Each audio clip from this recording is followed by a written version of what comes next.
Los creyentes de hoy estamos muy familiarizados con los principios básicos de nuestra fe, como la necesidad de una conversión personal, centralidad de Jesucristo, fe bibliocéntrica y creyentes verdaderamente convertidos que predican el Evangelio activamente.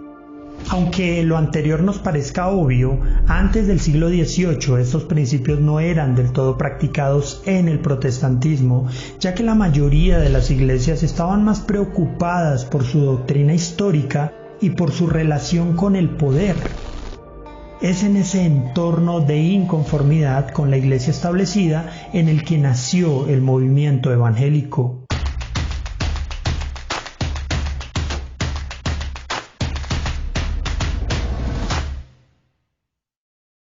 Entonces, ¿por qué el movimiento evangélico tiene tanta relevancia? ¿Cuál es su historia y qué lo hace tan especial? Durante el avivamiento del siglo XVIII que ocurrió en Europa con el pietismo y en Gran Bretaña y Norteamérica con el Gran Despertar, se denominó a las iglesias surgidas de estos movimientos como evangélicas. Estas iglesias enfatizaban en la conversión, en la Biblia y en el trabajo misionero, no tanto en las tradiciones como lo hacían las iglesias establecidas. Los evangélicos se caracterizaron por su impulso para predicar, organizar y hacer campañas evangelísticas que buscaban el avivamiento dentro de sus propias esferas, ya fueran anglicanos, metodistas, moravos, presbiterianos, congregacionalistas o bautistas. El primer avivamiento local ocurrió en Northampton, Massachusetts, bajo el liderazgo del ministro congregacionalista Jonathan Edwards. En 1734, Edwards predicó una serie de sermones sobre la justificación por la fe y la respuesta de la comunidad fue extraordinaria. Otra figura importante de este periodo fue el inglés George Whitefield, que junto con John Wesley y Charles Wesley fundaron el Holy Club, que sería la semilla del metodismo. En 1740, Whitefield se había convertido en una celebridad nacional en Inglaterra por su predicación apasionada. Whitefield cruzó el Atlántico para unir fuerzas con Edwards para predicar en las 13 colonias. Pronto el primer gran despertar avivó a los protestantes en toda Norteamérica. El avivamiento ya era latente en Gran Bretaña y Norteamérica.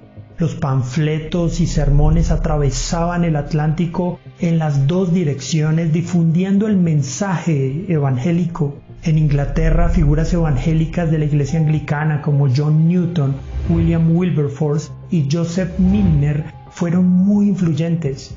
Mientras tanto, los disidentes de la iglesia de Inglaterra como bautistas, congregacionalistas y cuáqueros estaban uniéndose al movimiento. Sin embargo, fue el metodismo, liderado principalmente por John Wesley, la expresión más visible del evangelicalismo a fines del siglo XVIII. Pero a pesar de tener raíces europeas, el movimiento evangélico es reconocido por ser un movimiento norteamericano. Así que, ¿cómo evolucionó el evangelicalismo en los Estados Unidos? En el siglo XIX, el evangelicalismo se expandió en Norteamérica como resultado del segundo gran despertar. Los avivamientos influyeron en las principales denominaciones y convirtieron a la mayoría de los protestantes en evangélicos. Desde la década de 1790 hasta la Guerra Civil, los evangélicos fueron los líderes protestantes más influyentes en los Estados Unidos. La teología detrás del primer gran despertar fue en gran parte calvinista. En cambio, la teología del segundo gran despertar fue principalmente arminiana, lo que influiría en el movimiento evangélico significativamente en el futuro. Quizá la figura más influyente del segundo gran despertar fue Charles Finney.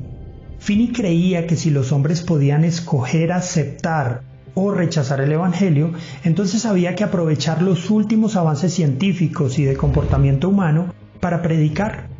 Él defendía la idea de que era fundamental y legítimo hacer uso de los medios disponibles para inclinar la voluntad humana a aceptar la oferta de salvación, como uso de luces, música, variaciones en los tonos de voz, etc. Este giro estratégico al interior del movimiento evangélico fue un punto de inflexión clave. Es en ese momento en el que los métodos pragmáticos de evangelismo se convierten en un sello distintivo, aunque no generalizado, del movimiento. Por otro lado, durante este periodo el movimiento evangélico promovió la labor social y la educación. Alentó la publicación de libros, tratados y periódicos. También condujo a un aumento en la obra misionera. Muchas de las principales sociedades misioneras se fundaron alrededor de este tiempo. Otra figura importante de la época fue John Nelson Darby, que desarrolló el dispensacionalismo moderno, una interpretación teológica de la Biblia que se incorporó en el desarrollo del movimiento evangélico y que lo influyó profundamente. En la segunda mitad del siglo XIX, Dwight L. Moody se convirtió en una figura evangélica muy notable. Su poderosa predicación llegó a audiencias muy grandes y le dio cierta unidad al movimiento. El comienzo del siglo XX fue una era fundamentalista que se contrastó con el renacimiento neoevangélico de la posguerra y con alas más progresistas, lo que fragmentó al movimiento y dibujó en gran parte el paisaje evangélico que tenemos hoy. Después del avivamiento galés de 1904 a 1905, los eventos de la calle Azusa en 1906 detonaron la propagación del pentecostalismo y un avivamiento anglicano en África del Este impulsó la expansión del protestantismo en el continente a partir de 1920. También hubo un despertar espiritual entre los evangélicos de Chile y de la India. El evangelicalismo comenzó a reafirmarse en la segunda mitad de la década de 1930. Un factor clave fue el advenimiento de la radio como medio de comunicación masiva. Los nuevos evangélicos prosperaron debido a las personalidades que atrajeron y a las instituciones que crearon. Pronto encontraron un representante en el evangelista Billy Graham. Las habilidades oratorias de Graham, combinadas con su negativa a desviarse de su misión de predicación e involucrarse en controversias teológicas, hicieron mucho para legitimar a los evangélicos en la sociedad. En los años 60, el evangelicalismo americano empezó a usar la televisión para llevar su mensaje. En 1960 se creó la primera red de televisión cristiana, que sería seguida por más redes y canales para llevar programación televisiva a la comunidad evangélica. Mientras tanto, en el Reino Unido, John Stott y Martin Lloyd-Jones surgieron como líderes clave en el movimiento cristiano evangélico inglés dentro del anglicanismo. El movimiento carismático comenzó en la década de 1960 y resultó en la introducción de la teología y práctica pentecostal en muchas denominaciones e iglesias importantes. En el transcurso del siglo XX, la abrumadora preponderancia de los evangélicos se trasladó de Europa y América del Norte a África, Asia y América Latina. Cuando en 1974 el Congreso de Lausana reunió a 2.700 delegados de 150 naciones, dio testimonio de la globalización y la diversidad racial del movimiento evangélico. Hoy, más de 110 organizaciones regionales y nacionales y unos 110 millones de personas están afiliadas a la Sociedad Evangélica Mundial, que tiene su sede en Singapur. Sin embargo, es probable que el movimiento supere los 600 millones de seguidores en el mundo.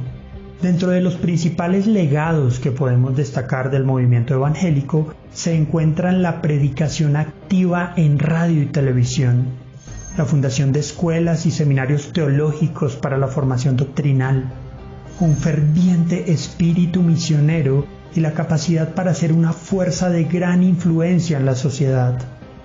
La riqueza de este movimiento también subyace en la capacidad para enfatizar en la necesidad del despertar espiritual y en la conversión como aspectos fundamentales de la identidad cristiana y de la respuesta que todo cristiano está llamado a dar ante el misterio de salvación del que da testimonio la Escritura, el cual se expresa de manera definitiva en la cruz del Señor. ¿Y tú qué piensas? ¿Conocías la historia del movimiento evangélico? ¿Qué factores del evangelicalismo consideras importantes? Déjanos tu opinión en los comentarios, pero también suscríbete y activa la campanita para ver más videos como este.